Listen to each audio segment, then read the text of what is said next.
Bonjour et bienvenue sur Médien TV. C'est l'un des événements officiels du programme Rabat, capitale africaine de la culture. Le Mobile Film Festival Africa s'apprête le 8 juin prochain à primer ses lauréats dans la capitale marocaine. Mais avant cela, les appels à candidature sont lancés pour les différents prix qui le constituent. Le concept est simple, faire un film d'1 minute avec son téléphone portable. Pour en savoir davantage sur cette initiative lancée en 2005, nous recevons son directeur et fondateur, Bruno Smadja. Bonjour à vous, Bruno Smadja.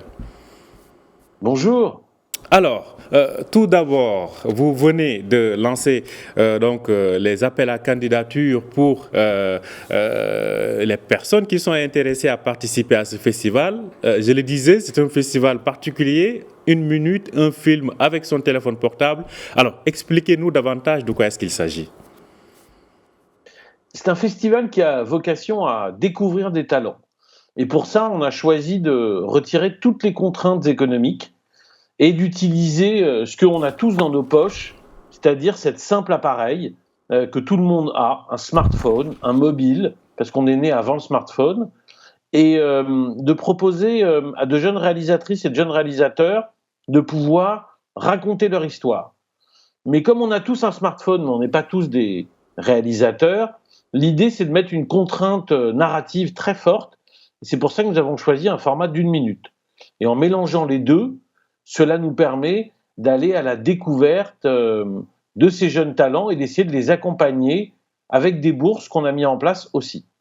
Alors, je rappelle que justement, cette année, il y a environ 48 000 dollars de bourses qui sont disponibles à travers les différents prix. Il en existe entre 8 et 9, si je ne me trompe. Alors, justement, quels sont ces différents prix qui sont censés récompenser les talents qui s'expriment ? Et c'est très important, merci beaucoup.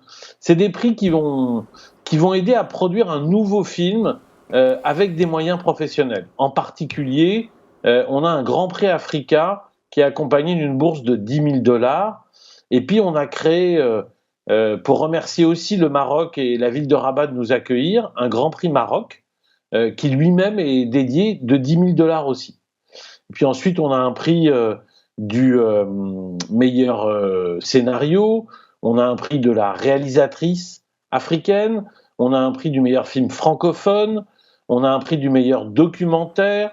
Voilà, tous ces films, on a un prix qui est remis par ACP et UE, l'Union européenne, et qui accompagne un lauréat. Et puis enfin, on a un prix de la meilleure actrice et du meilleur acteur. Alors, qui sont les talents qui s'intéressent à ce genre d'initiative? Sur la base des retours et de l'expérience de ce festival, dont je le rappelle en est à sa 2e édition, qui s'intéresse? Est-ce les jeunes amateurs ou bien des professionnels du cinéma qui s'expriment à travers ce format réduit? Alors c'est une très bonne question et le festival est beaucoup plus vieux dans sa version internationale puisqu'il a 18 ans. On a développé l'édition panafricaine depuis 2 ans, on en est très fiers et très heureux.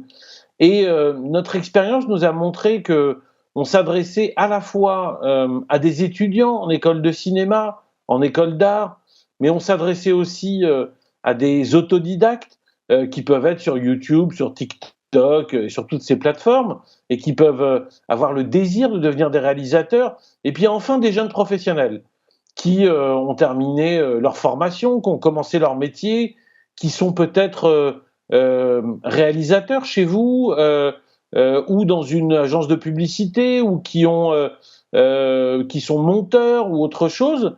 Et ben nous, on va les accompagner et leur permettre de passer à l'étape suivante où ils vont devenir réalisateurs de leur propre film. Alors, est-ce que toujours sur la base de votre expérience, des lauréats qui ont été primés dans le cadre de votre festival ont pu avancer ou percer davantage dans le domaine cinématographique? Oui, absolument, c'est le but et on est arrivé à atteindre ce but, on en est très fiers. On a déjà 2 lauréats de l'édition française et internationale qui ont réalisé des longs métrages, mais plus dans le domaine des courts métrages. On a cette année un de nos lauréats qui a été sélectionné aux Oscars avec son court-métrage.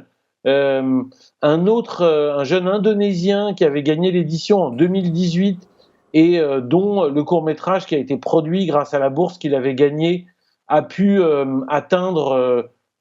gagner Sundance Asie et puis être sélectionné dans une trentaine de festivals. Et puis enfin, lors de la première édition du Mobile Film Festival Africa, le lauréat était Marcel Moussa Diouf, un jeune Sénégalais très brillant et dont le scénario qu'il a écrit et qui parle de la situation des talibés à Dakar, qui est un scénario très original et très impactant. Ce scénario a déjà été primé par le Fonds de la jeune création francophone. Et donc, en plus des 10 000 euros de bourse qu'il avait reçus en tant que lauréat du Grand Prix Africa, il a reçu un complément de bourse de 30 000 euros, comme je vous le disais, du Fonds de la jeune création francophone. C'est une coproduction burkinabé, sénégalais et française avec nous. Et on est très fiers de cette situation, très fiers de que ce projet puisse avancer, puisse bénéficier de fonds supplémentaires. Et il sera tourné autour de l'année 2023. Alors, quelles sont les thématiques que vous mettez en avant à travers ce festival de films d'une minute à travers un téléphone portable? Quelles sont les thématiques que vous privilégiez? Alors, sur cette édition Africa, on n'impose pas de thématique. En revanche, on invite les participantes et les participants à pouvoir vraiment s'engager sur des thèmes qu'ils souhaiteraient aborder, des thèmes de société, des thèmes écologiques, des thèmes de conditions de genre. C'est des choses qui ont beaucoup été abordées lors des précédentes éditions. Et puis après, il y a, en termes de genre de cinéma, on peut faire de la comédie, on peut faire du drame, on peut faire de la comédie romantique. Toutes les possibilités sont offertes. Et vraiment, j'invite les futurs participants à travailler énormément l'écriture de leur scénario, parce que c'est ça qui est le plus important. Lorsqu'on veut faire un film d'une minute ou lorsqu'on veut faire un film plus long, le plus important au départ, c'est d'avoir un travail très intense et très sérieux sur le scénario. Alors, c'est un téléphone portable qui filme, mais les autres outils de montage sont les bienvenus, j'imagine. Oui, on autorise des choses en dehors du téléphone mobile, vous avez raison de le préciser.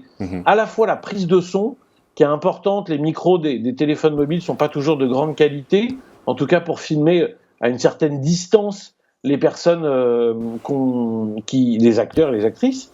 Et ensuite, tout ce qui est post-production peut se faire en dehors du téléphone mobile.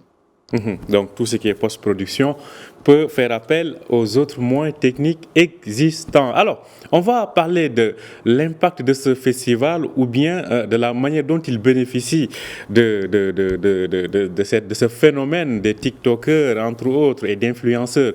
Mais avant cela, cette année, quand même, vous êtes inséré dans le cadre du programme Rabat, capitale de la culture africaine. Quel est le plus que cela apporte à votre festival? C'est un merveilleux coup de projecteur. C'est la première fois qu'il y a une capitale africaine de la culture qui est mise en place par CGLU Africa dans le cadre à Rabat. Donc c'est un immense honneur et ça donne encore plus de sens à la dimension panafricaine de notre festival. Et cela nous donnera l'opportunité le 8 juin, lors de la remise des prix à Rabat, de pouvoir accueillir des lauréats qui viendront de l'ensemble de l'Afrique. Et puis de continuer à faire découvrir ces films. Là, en ce moment, et on en est extrêmement fiers, la bande-annonce que vous avez diffusée et que vous diffusez en parallèle de l'interview, la bande-annonce est diffusée actuellement sur 600 écrans sur l'ensemble du continent. Et c'est vraiment cette dimension-là, c'est-à-dire être un lieu de dialogue, être un lieu d'échange, et que des problématiques qui peuvent être au sud, à l'est, à l'ouest, au nord, puissent se partager avec d'autres jeunes réalisateurs, je dirais avec beaucoup d'humilité, mais à l'instar du FESPACO qui a lieu en ce moment et qui permet ces grandes rencontres, ces immenses rencontres du cinéma panafricain. Je rappelle donc que la remise des prix aux lauréats aura lieu, comme vous l'avez dit tout à l'heure, le 8 juin au cinéma Renaissance, donc à Rabat, capitale africaine de la culture. Alors, je le disais, aujourd'hui, votre festival est un booster pour ces phénomènes, ces stars qu'on voit monter à travers les réseaux sociaux, ou profite-t-il plutôt de cette réalité aujourd'hui qui impose des stars à travers ces réseaux sociaux qui se sont imposés, surtout auprès de la jeunesse? C'est une très bonne question et comme le festival a 18 ans, on a vu ce phénomène se développer de manière très forte. On est né au moment de YouTube et puis on s'est développé et on a vu arriver les vagues d'Instagram, de Facebook, de TikTok aujourd'hui et autres. La réalité de ces stars d'Internet qui font un travail souvent très très créatif et aussi régulièrement de se mettre en avant à la première personne très souvent. Et la différence avec la réalisation cinématographique, c'est celle que la plupart des réalisatrices et réalisateurs n'ont pas ce souhait de se mettre personnellement en avant, pas nécessairement. Donc je dirais que c'est encore une distinction qui persiste, mais lors de la précédente édition, nous avons accueilli des personnalités du web qui avaient fait des films, plutôt se mettant en avant, et on est toujours prêt à les accueillir. On leur demande, pour y participer, de faire un vrai travail narratif, de faire un vrai travail scénaristique, et pour nous, il n'y a pas de barrière entre les deux, bien au contraire, il y a des ponts, il y a des dialogues, et on verra passer des TikTokers vers le cinéma certainement, et réciproquement, on verra passer des jeunes réalisateurs vers TikTok ou d'autres plateformes. Alors, qui parle du cinéma africain? Là, on sort du portable, hein, on va vers la caméra. Qui parle du cinéma africain pense à Nollywood, au Nigeria, grand producteur, premier producteur africain de films. On pense aussi à ces films qui relatent les quotidiens ou les réalités locales. On pense notamment au Sénégal, à ces films en Wolof, entre autres.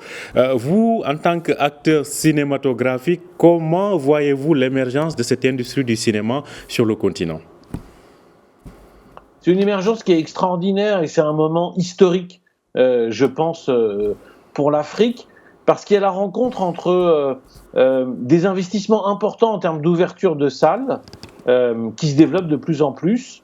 Et ce qu'on a constaté, c'est que la plupart de ces salles, alors vous avez raison de préciser, hormis le Nigeria, qui est une réalité très particulière au niveau du continent, mais beaucoup de ces salles diffusent des films américains, des blockbusters, diffusent des films indiens, et malheureusement, le cinéma africain bénéficie encore trop peu d'une distribution et d'une distribution continentale. Et je pense que le développement industriel de ces salles doit aller en parallèle avec un fort développement des productions locales, parce que les publics ont le souhait, ont l'envie d'avoir des Africains qui leur racontent des histoires sur l'Afrique, et pas uniquement des blockbusters qui leur racontent des histoires hors terre, on va dire. Et donc on est dans un moment qui est assez génial, je pense. Et puis en plus, et on ne peut pas les oublier, il y a une arrivée massive, mais comme partout dans le monde, des grandes plateformes, Netflix, Amazon, Disney+, et autres, qui arrivent, et bien sûr Canal+, mais qui est là depuis beaucoup plus longtemps, mais qui arrivent sur le marché et qui créent un appel d'air énorme au niveau des demandes de scénarios, de production, et encore une fois de contenu panafricain. Donc nous, on s'inscrit parfaitement dans cette énorme vague, un peu comme un surfeur, mais avec une toute petite planche. On va essayer de la surfer, et notre espoir, notre souhait, c'est que certains de nos participants vont s'intégrer dans un environnement économique, vont s'intégrer, et que certains vont avoir leur long métrage produit, réalisé d'ici 3 à 5 ans. Alors, une dernière question, il nous reste à peine 2 petites minutes. Vous l'avez évoqué, ces plateformes de diffusion cinématographique. Pensez-vous que les moyens sont suffisamment mis pour encourager cette production africaine dans ces plateformes-là? Mais jamais assez de moyens pour la création et pour la culture. Mais c'est vrai en Afrique et c'est vrai partout dans le monde. Moi, j'en suis un défenseur, donc j'ai envie d'inviter les gouvernements, les fondations à pouvoir investir sur la jeunesse. La chose qui est extraordinaire, c'est que cette technologie, elle est dans les mains de chacun d'entre nous. Aujourd'hui, nos systèmes scolaires, que ce soit au nord, au sud, à l'est ou à l'ouest du monde, sont basés sur l'écrit. Alors que nos consommations, nos modes de communication sont essentiellement basés sur l'image. Et donc, il y a une étape à passer. Il y a un moment qui est historique où il faut apprendre à nos jeunes générations à la syntaxe audiovisuelle. Il faut leur apprendre à écrire de l'image pour apprendre à décoder l'image. Et on s'inscrit dans ce mouvement-là qui nous semble extrêmement important. Donc investissez sur le court-métrage, investissez sur les jeunes générations et vous allez voir qu'en retour, vous aurez des grandes histoires et des grands réalisateurs qui vont naître de tout cela. En tout cas, on l'espère. Merci à vous, Bruno Smadja. Je rappelle que vous êtes le directeur et fondateur donc du festival, du Mobile Film Festival Africa, qui vient de lancer les appels à candidature avant la remise des prix le 8 juin à Rabat. Merci d'avoir accepté notre invitation. Merci à vous. Merci à vous aussi de nous avoir suivis. Je rappelle que vous pouvez retrouver cet entretien sur notre site www.medianews.com. Bonne journée et bonne suite de programme sur Média TV.